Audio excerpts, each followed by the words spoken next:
welcome back to my channel.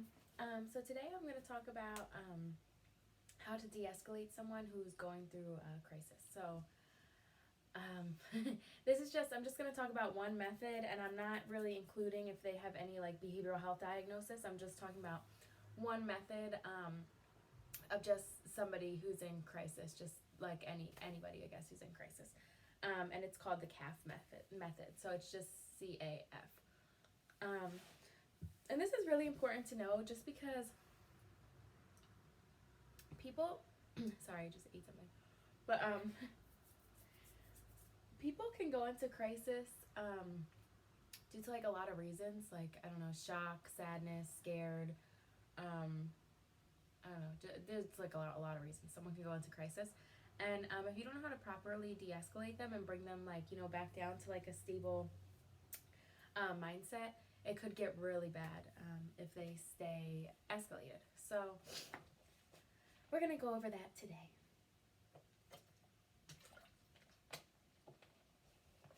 So first, let's talk about what crisis is. So crisis, I'm just going to kind of use my own definition based off of the experience I have in my education. Just going to do like an informed type of definition. So crisis is essentially when somebody escalates almost and their emotions become beyond their control. So their words, actions, and emotions might be not in their hands anymore because they have escalated to this point, like this point that's so extreme for them that they really don't have anything under control. They feel very out of control. The biggest thing for somebody in crisis is they want to feel control again.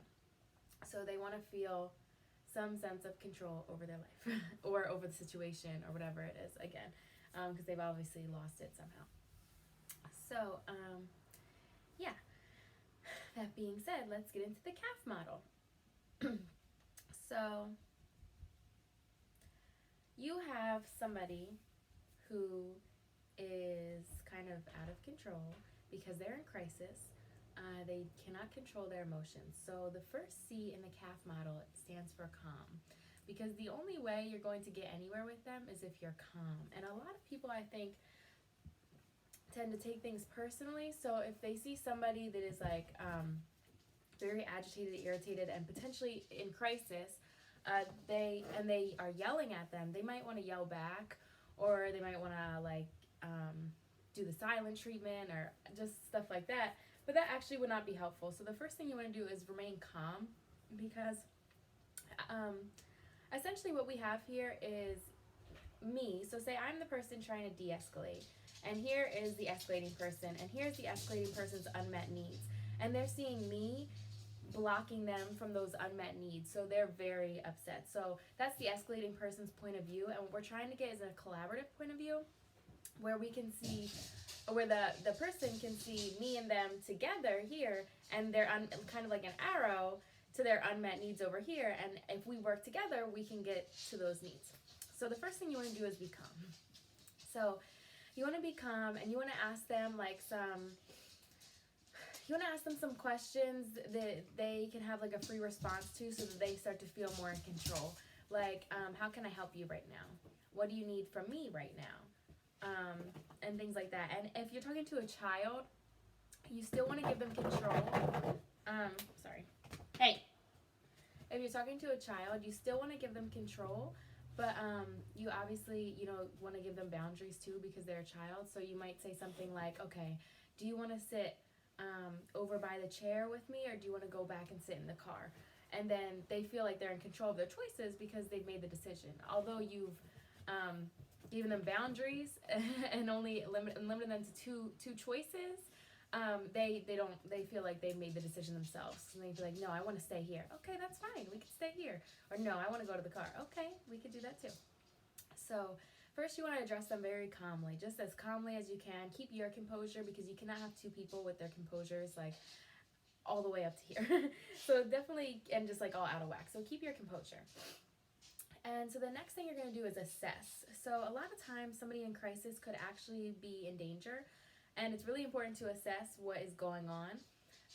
So that's the first thing I'm going to say. Like, make sure there's no nobody in danger, nobody in harm's way, and if they are, you do what you have to do to get them out of harm's way immediately. But like I said earlier, this isn't really including if somebody has like a behavioral health diagnosis, and those types of things. Typically, when somebody with behavioral health diagnosis is in crisis, they lean more towards like putting themselves or others in harm's way than the average person. So ideally you're not going to be in harm's way. But so then you're going to assess what their need is, because when people become crisis and they become escalating, they have an unmet need or an unmet desire or want, and if that can be fixed and solved, like the crisis is gone. Like they're okay. So you want to assess the situation and think, did they eat today? Is it hot out? Is it cold out? Just like first you want to just go through like basic human needs, like hot, cold, did they eat? Do they want a hug? Do they want space? Like what happened throughout their day? Who did they talk to today? Did they have a rough day at work? Did they not go to work? Do they not have a job? And kind of take your best educated guess on why they're escalating. And when you do that, that's when you could start asking questions. You want to ask a lot of questions so that they feel like they're in control again, in charge. And you want to say like, okay, so I understand that you didn't like the lunch that I got today for us, and now you're upset. I completely understand that you're hungry. So where do you want to go to eat? And like I said, if it's a kid, you could say, so where do you want to go to eat? Salad Works or Chipotle? Like you have two options, whatever. And obviously that was like a very simplistic answer. It's not going to be that simple, but well, maybe it would be. But basically what you want to do is just continue to ask questions as you're assessing, and just try to find the root of the problem. When you find the root of the problem, that's when the F comes in, and you can facilitate. And when you facilitate, you're just going to kind of make a plan. You're going to facilitate a plan like, hey, look, I get that you don't have a job and it's really hard, and I think that's what's stressing you out. But what if we went home and did your resume together, and then I helped you apply to a bunch of different jobs and you could get an interview? And maybe if they do have some type of diagnosis, you could even say, maybe we can get it approved that somebody come and assist you in the interview, or maybe we can get just on the phone, or maybe they want in person or video chat, something like that. So, yep. The CAF model is going to be calm, assess, facilitate, and this should really work for anybody experiencing crisis who, again, does not have a behavioral health diagnosis, because in a situation of behavioral health diagnosis, you kind of react with your whole body, so it could be a little bit harder, and you might act with anger or aggression toward the person that you see blocking you from your unmet needs. So assuming there's no anger or aggression, and there's just someone experiencing crisis, like maybe hyperventilation, sadness, crying, running away, eloping, abnormal behaviors, things like that. This is how you can address it, and it should work. And this is just one way. I'm actually going to do a series, and I'm going to go through a bunch of different ways that you can de-escalate somebody who's going through crisis, and a bunch of different populations, like people with different diagnoses and things like that. So yeah, that's all for today, and I hope you enjoyed. And if you use this and it works well for you, please let me know. Okay, bye.